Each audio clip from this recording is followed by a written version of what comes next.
putting on this great event and for inviting me to give a talk.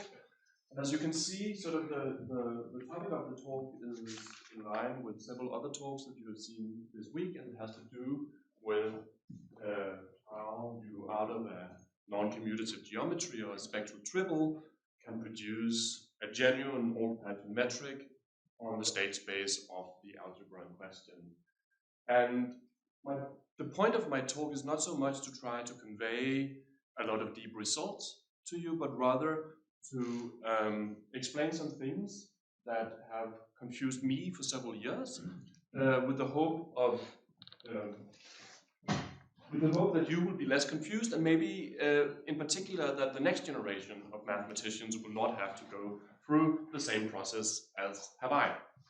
So the setup of the talk is really sort of the very heart of non-commutative geometry. So I pick myself a spectral triple. So A, H, and B, and these have already appeared in several talks, but let me try to be extremely pedestrian about it and spell out what I mean, because I only want the very basic definition, so nothing fancy about this. So my operator A, operator algebra A sits in B of A's, and this will be a unital star subalgebra, and so unital is included here, and it will be so that D is unbounded, or at least allowed to be unbounded, and self-adjoint.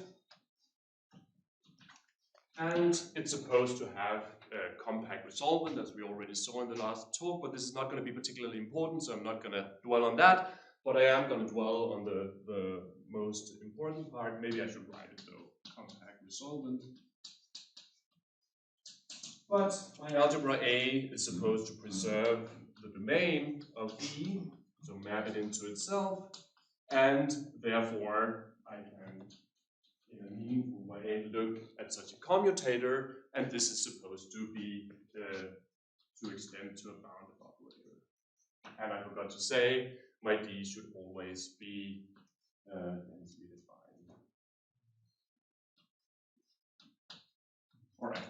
So, so this in particular means, of course, that I can look at the norm of this commutator, or maybe formally the closure of it, so that I have a bounded, globally defined operator, and this is going to be called L of A, and all of this is supposed to hold for all A in this algebra. So this is the stuff that you all know and love, and you can of course cook up spectral triples out of classical geometries. So as soon as you have a spin manifold, a compact connected spin manifold, you get a Dirac operator, and you get one of these examples. And if you're not into geometry, just think of the unit circle and the classical differentiation operator, and you're good to go. So what is the point of this? The point of this is that even though you somehow forcefully remove whatever commutativity could be there, somehow the geometry of it persists and insists that there should be sort of a smeared version of the Riemannian metric that ought to be there had there been a space around, which there isn't. So what I'm trying to say is that you get this extended metric on the state space. So mu and nu in my talk will be states, and I forgot to say that every time I write a non-curly A, it'll be just, of course, the C-star closure of this smooth algebra. So if I take two states on my C-star closure, then you have this metric, which we saw in Nadia's talk as well.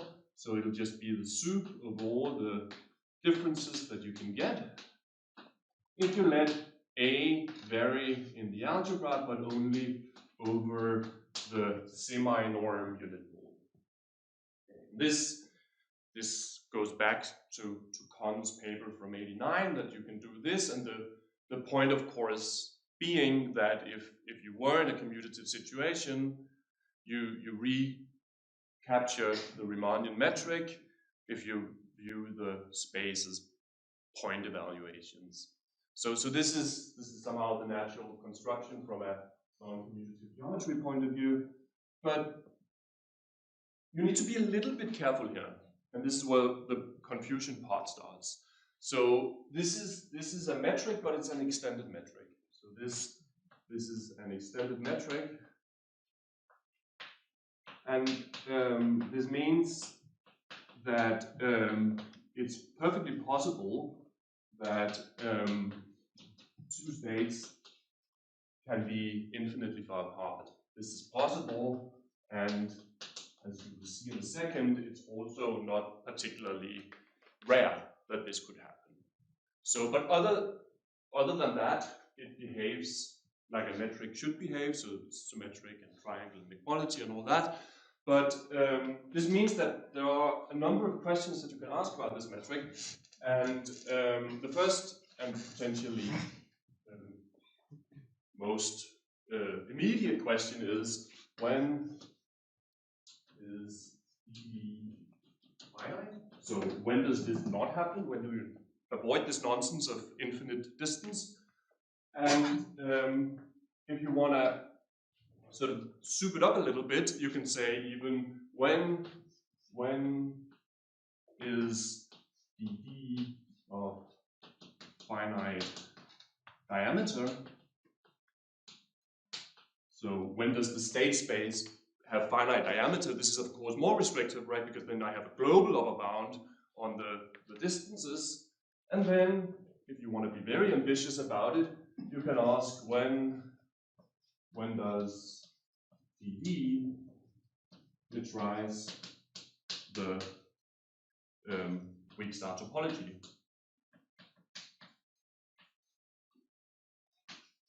Because with the weak star topology, the state space is compact, so clearly if you metrize the weak star topology, you will have bounded diameter. So you have a number of obvious implications going upwards. And if you take this question seriously, you end up in this somewhat subtle theory of compact quantum metric spaces that we have heard several talks about already. So this question is actually quite difficult and interesting, and there's a whole theory, but I wanted to give a somewhat simple-minded talk, so I will leave all of the complex stuff be for now and focus on the two questions up here.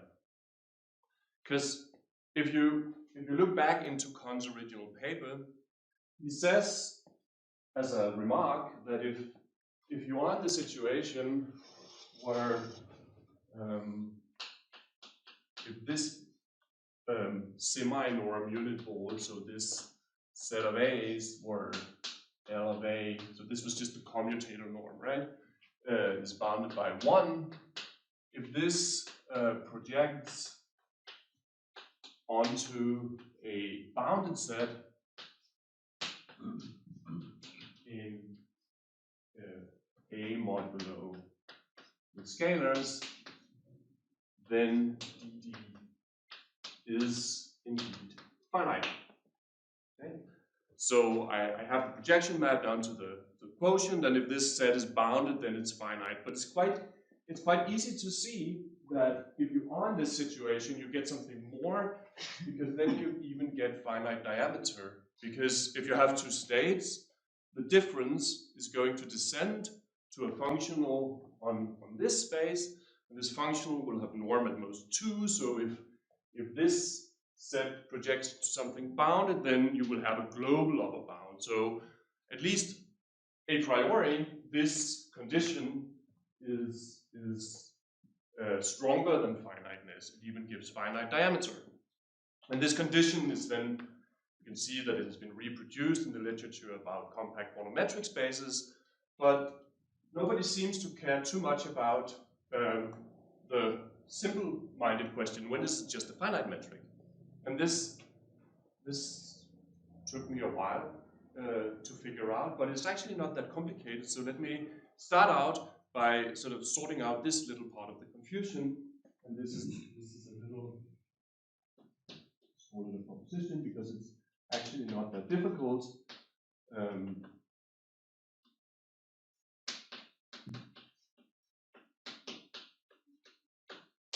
And it simply says that, to put it very informally, 2 if and only if 1. So finiteness of the metric and finite diameter of the state space actually turns out to be the same thing. And I have been looking quite intensely through the literature on the subject without finding this, and I find it a little bit weird because the proof is super simple, and I'll show it to you now so that you have a genuine proof as well. But if any of you know anywhere in the literature where I can find this statement, just let me know, because then I'll erase the proposition with that and replace it with a reference instead. But you see, let's do the proof. It's kind of fun. So proof is here. So of course, one implication is obvious, right? So I need to assume now that the metric is a genuine finite metric, and then I need somehow to argue that the state space gets finite diameter. So I assume 1, and then I fix some state, call it mu naught, and then I need, or at least I don't need to, but one strategy could be to just show that any other state has a certain bounded distance to mu naught, because then a triangle inequality argument will get me home, right? So I have this, oh, this is not looking very condensed. Like, this is my state space, this is my mu naught, it sits here, and then look at some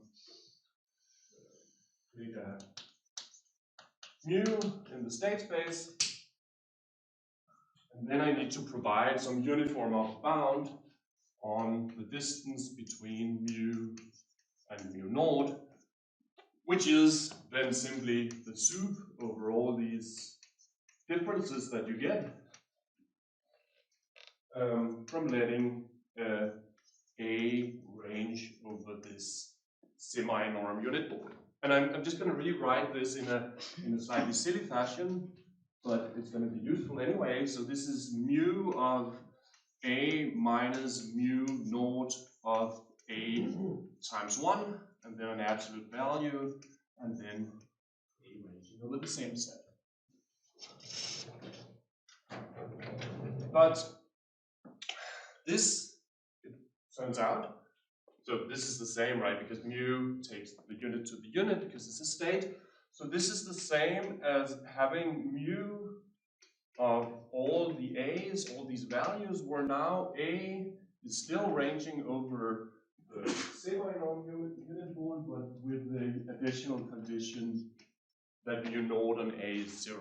So this is the same set that I'm souping over, and let me give this set a name. So I'm going to call it E. So E is the set of all these A's such that A is bounded by 1 and mu naught of A is 0.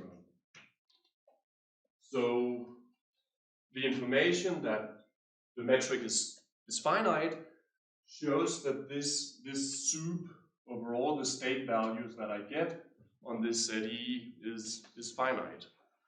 But every single functional is a linear combination of at most 4 states.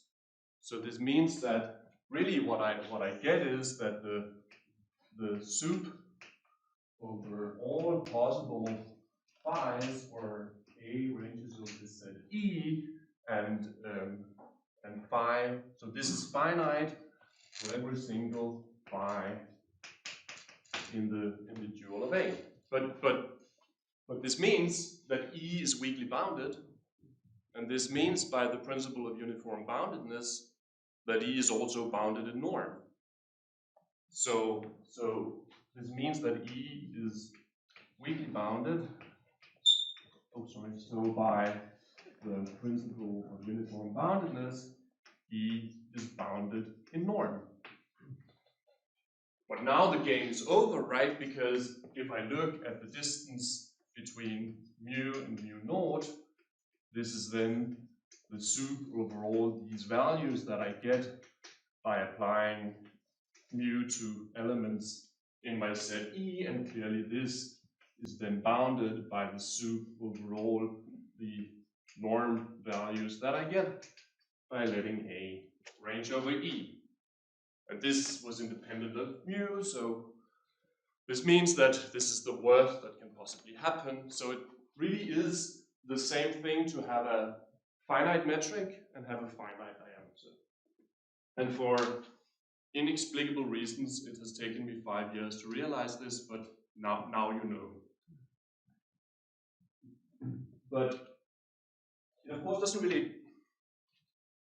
really necessarily explain when the metric is finite. It just says that finiteness of the metric is equivalent to something else, which is probably also difficult to prove. But you see, there is an obvious obstruction to finiteness of the metric. So let's put it as a remark. So if you are in the situation that there is some A which is not a scalar multiple of the identity, such that the Dirac operator that you're looking at commutes on the nose with this element A, well, then there will exist mu and nu in the state space that are infinitely far apart. Because it's easy to see,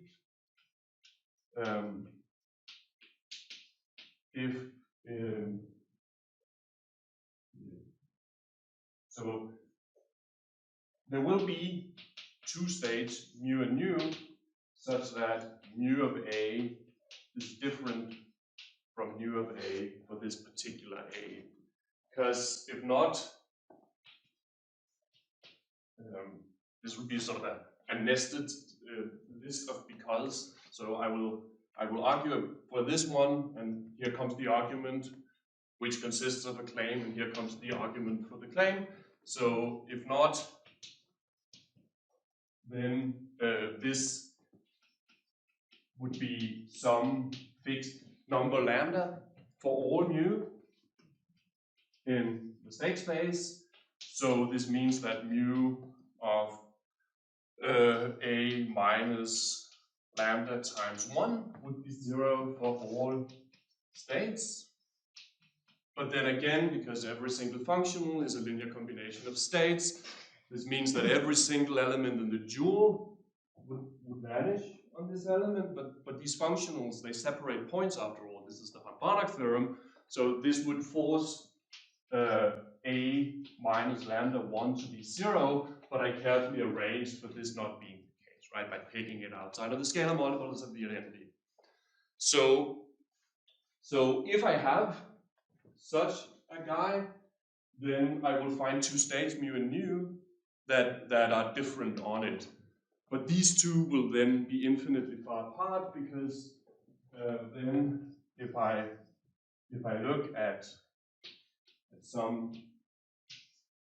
really large number R positive, then if I look at the distance between mu and nu, this will be bigger than mu of RA minus nu of RA, because if A commutes with the Dirac, so does RA, so the Lipschitz semi-norm will be 0 in this element, so this is certainly some of those that I need to soup over. So this will be bigger than this number for every single R bigger than 0, but this number is then just the soup over all R's, and then I have the R outside, and whatever this difference is, as long as it's not 0, which I arranged for, I will get. But these are infinitely far apart. So as soon as you have something in your algebra that commutes with the Dirac for non-obvious reasons, the obvious reason being that you were a scalar multiple of the identity, then you are automatically in the situation where there are states that are infinitely far apart. Yes. Sure. So that means that my sort of differential calculus is not connected. Usually, what you say, if there are elements So that's the reason why you would have infinite distance between states, also somehow that you have disconnected parts of your manifold. And okay. Precisely. I will have non-constant functions differentiating to 0, and this means that precisely. But then the natural question to ask, I suppose, is whether this is the only reason why this could happen.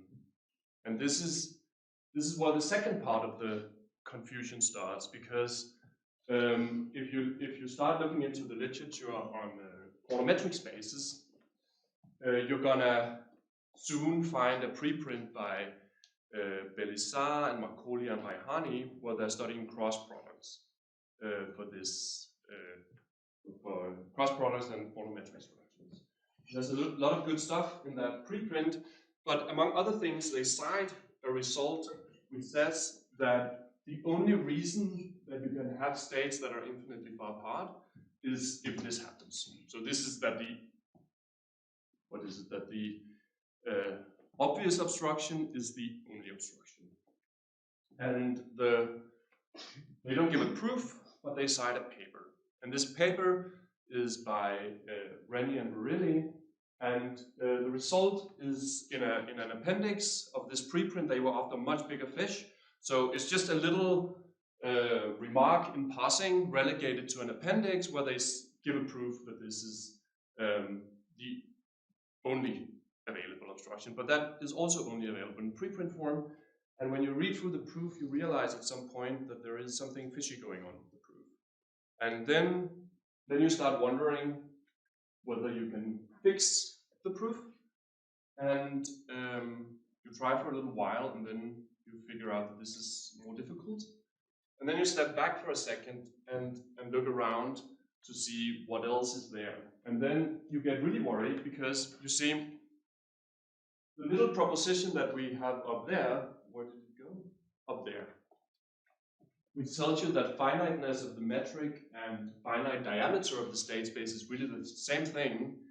If you combine that with a paper by Julian and Putnam, where they study spectral triples on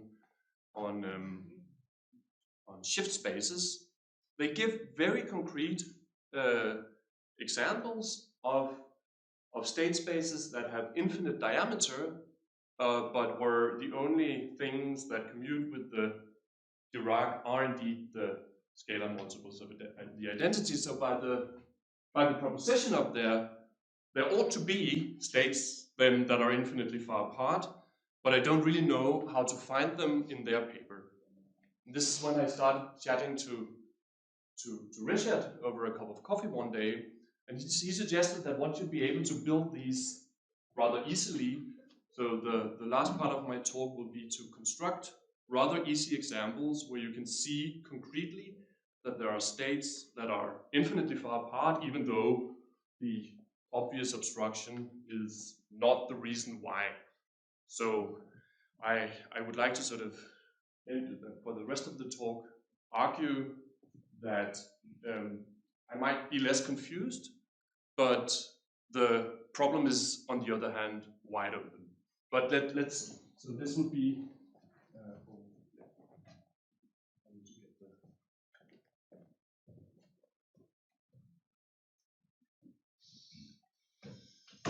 it's been a while since I used a German blackboard.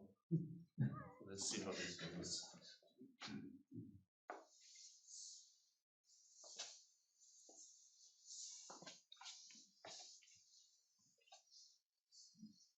If you have any questions, just shoot. Yeah, another question about the interpretation, right? So this small proposition 1 is equivalent to 2. I mean, that's how do you simply interpret? I mean, you start with unital things, and you would expect to have compact things in these spectral triples, or how? How do you interpret that small result that there? I don't know. Yeah, maybe it's.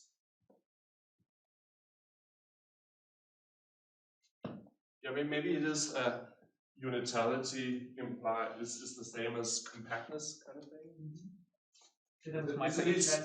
Would be the most on the nose, but I don't know if that would be.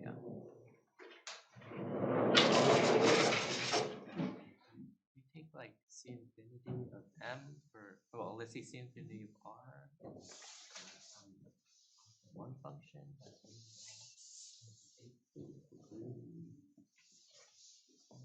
All of R, right?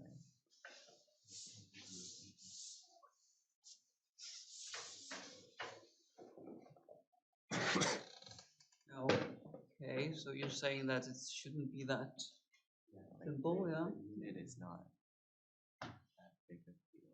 Well, if the C-star algebra, I mean, is unital, not the smooth subalgebra, maybe. Yeah, but that's C0 of R plus 1, the constant one function. No, I agree. That's why I was asking. I mean, what's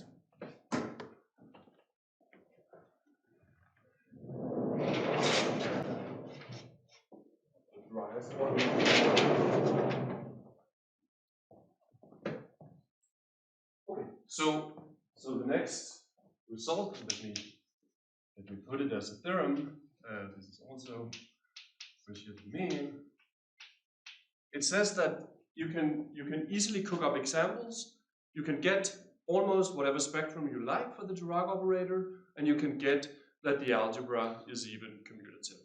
So the statement is that if dn is increasing, so it's a sequence of numbers, so dn is somewhere in 0 to infinity, and I want it to be strictly increasing and diverging off to infinity, then there exists a spectral triple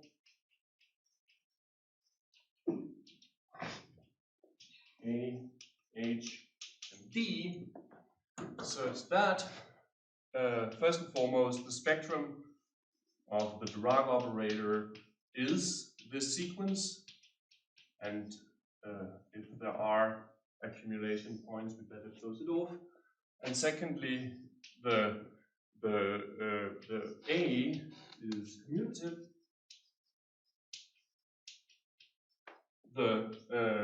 The obvious obstruction is not present, so if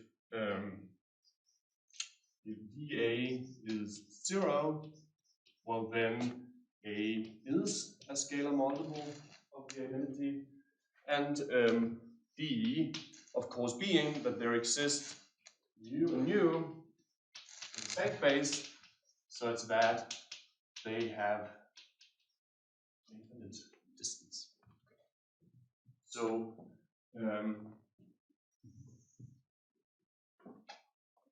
the construction is not particularly complicated.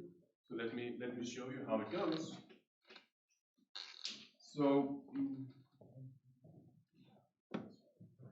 So I choose actually okay.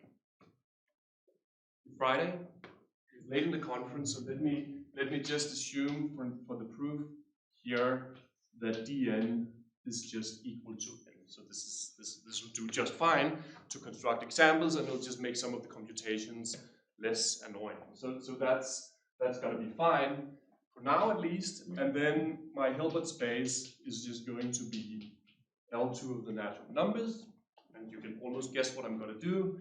I'm gonna take the standard orthonormal basis, En, and then my D naught is just going to rescale with N, so it will be defined technically on the span of the ENs into H, and D naught of En is just going to multiply En with N. Okay? And I hope that you trust me that this is going to be an essentially self-adjoint operator, so it's clearly symmetric, and it will therefore extend. So it has D naught has a self-adjoint closure, so D will be the self-adjoint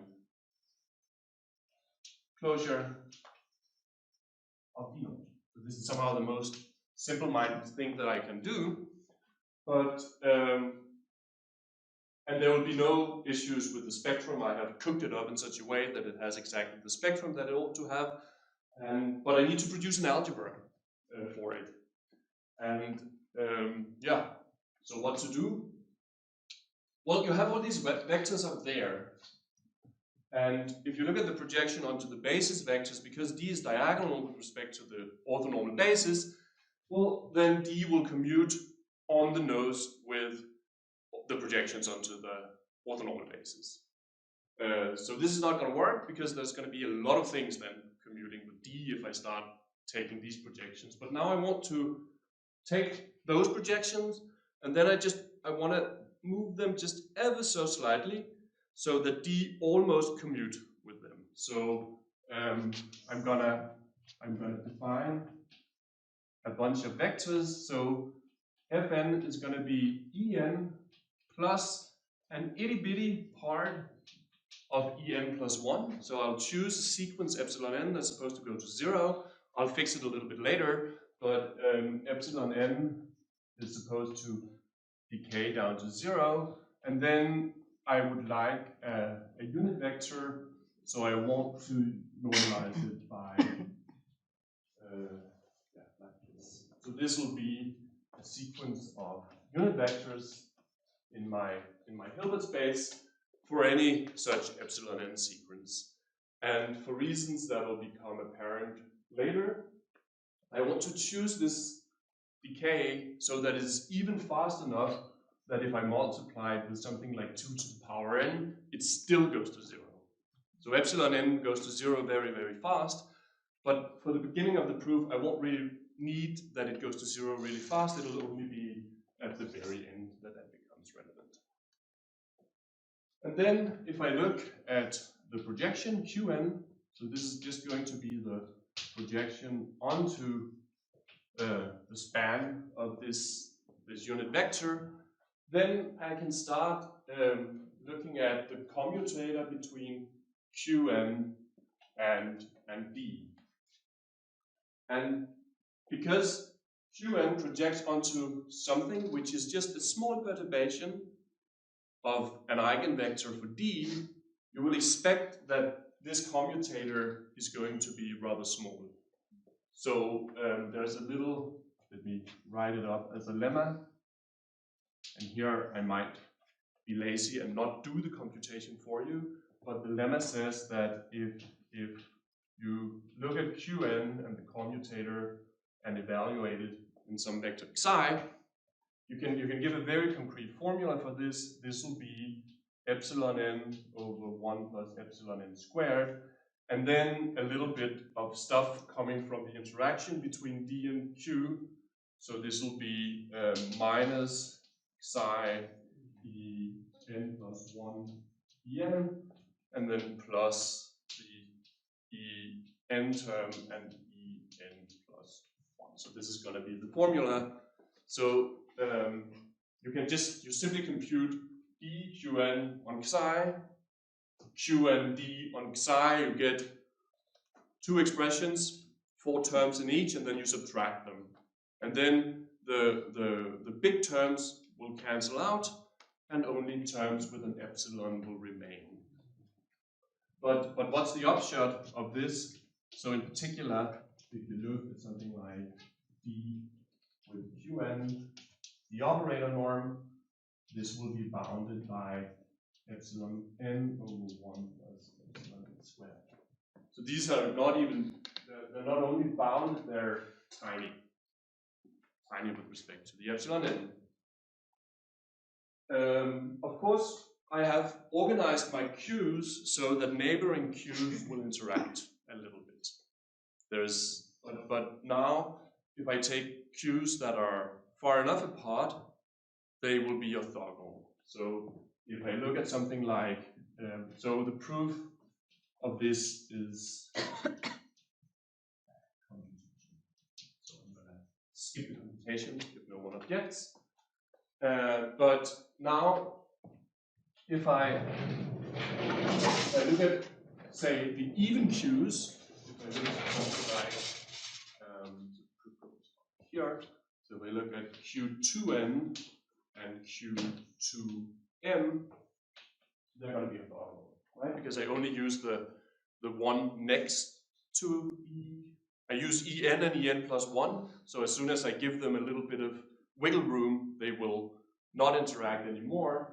So if I define my A to simply be the span over all the Q2n's and the unit, of course, then I get that this would be a star algebra. It'll be a commutative star algebra. It's just a C0 algebra, or compactly supported sequences, and then a unit thrown in because I insisted that my algebra was unital. So this is going to be a perfectly good star algebra, and because of the little lemma up there, everything in A will have bounded commutators with the D, because it's just a linear combination of some of these QNs, and they all have very bounded commutators even. And this is going to be my A. So now, where am I? I'm in the situation, so what's the status? The status is that A, H, D is a spectral triple, and it satisfies the first two claims up there, namely that A is commutative and that D has the right spectrum. Okay, so now to the more interesting part of it. I need to argue that only the scalar multiples, yeah? Using about your assumption at the very beginning, and so could it be that your assumption that the Dn is n is used in particular in this decay rate for the epsilon n? So if you have an arbitrary sequence, you have to. I will need to have it. I will need to have it converge even faster to 0. Exactly. Yeah. Okay. So I will need to always adjust somehow. If the dn is not growing fast enough, I will need my epsilon n to decay fast enough to compensate for this. Yeah, because my original objection was if you take dn equals n, you could realize the whole thing over the circle, because the operator with eigenvalue n is just 1 over id by the argument function on the circle. So it's really just a matter of making my computations a little less involved, but the whole thing goes through. Yeah. Anything else?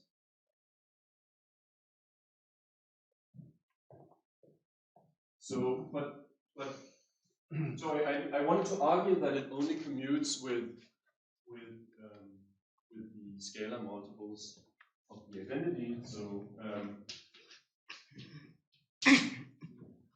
So what should I do? I should take some element, and let me just remove whatever part of the element is supported in the identity. So let me look at something that has the form alpha 2ni q 2ni, where I has some range from 1 to L, say. And this means, and then I assume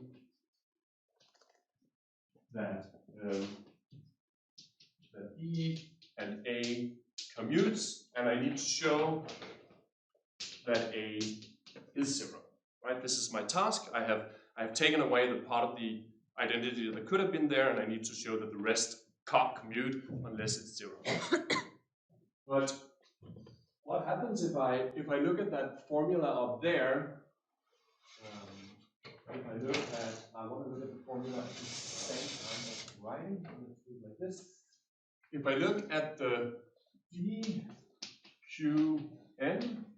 and then instead of evaluating at some random psi, I'm just gonna evaluate at a basis vector ek, then there aren't that many possibilities. There is the possibility that my k is n plus 1, in which case I get e minus, I get this fraction, of course, 1 plus epsilon n squared, and then I get an en if k was n plus 1. I get the same thing with a plus, and then en plus 1 if k is n, and then I get 0 otherwise. So if I go out to the very end here, to the L element, and look at something like d of my A, and then let it act on the 2nl plus 1 thing, then if this is 0, then clearly it's 0 on every single vector. But all of the lower order terms, they will just automatically kill this one, and there will be one single term, namely the very last term, that doesn't kill it, and I will end up with minus alpha 2nl, and then this epsilon n over 1 plus epsilon n, and then I'll get an e2nl. But this is somewhat good news, because this is not 0, because I have chosen my epsilon n, so it's never 0, and this means that this coefficient has to be 0. So now I carefully shaved off one of the coefficients, but now I can just repeat this argument and conclude that all of these alpha ni's will be 0, so this means that A is 0. So repeating shows that alpha 2ni is 0 for all I in this range. All right.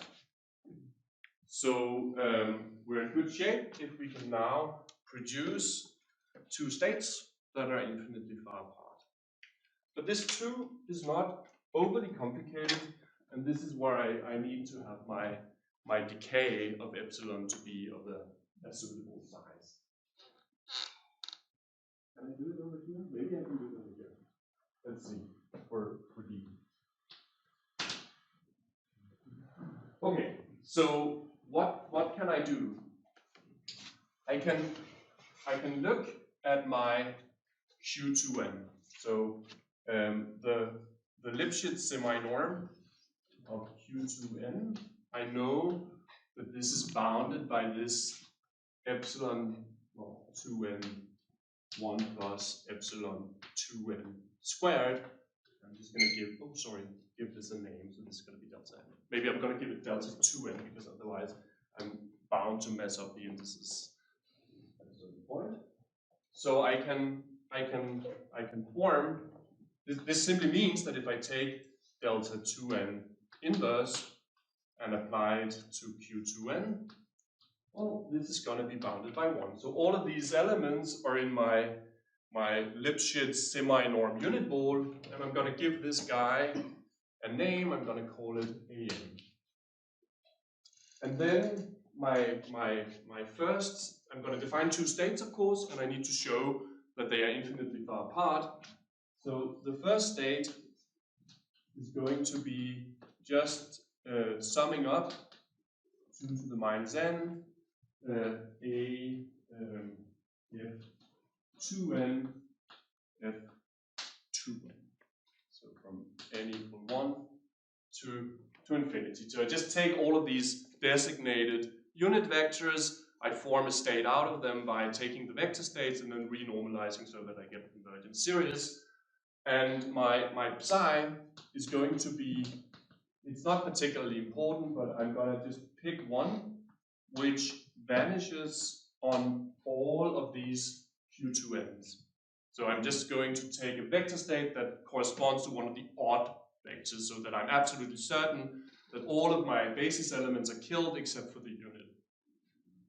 And this means that the distance between this phi and psi, this is at least the soup over all the natural numbers that I get by looking at phi of an minus psi of an, because all of these an's are in the Lipschitz unit ball, so I need to soup over at least those.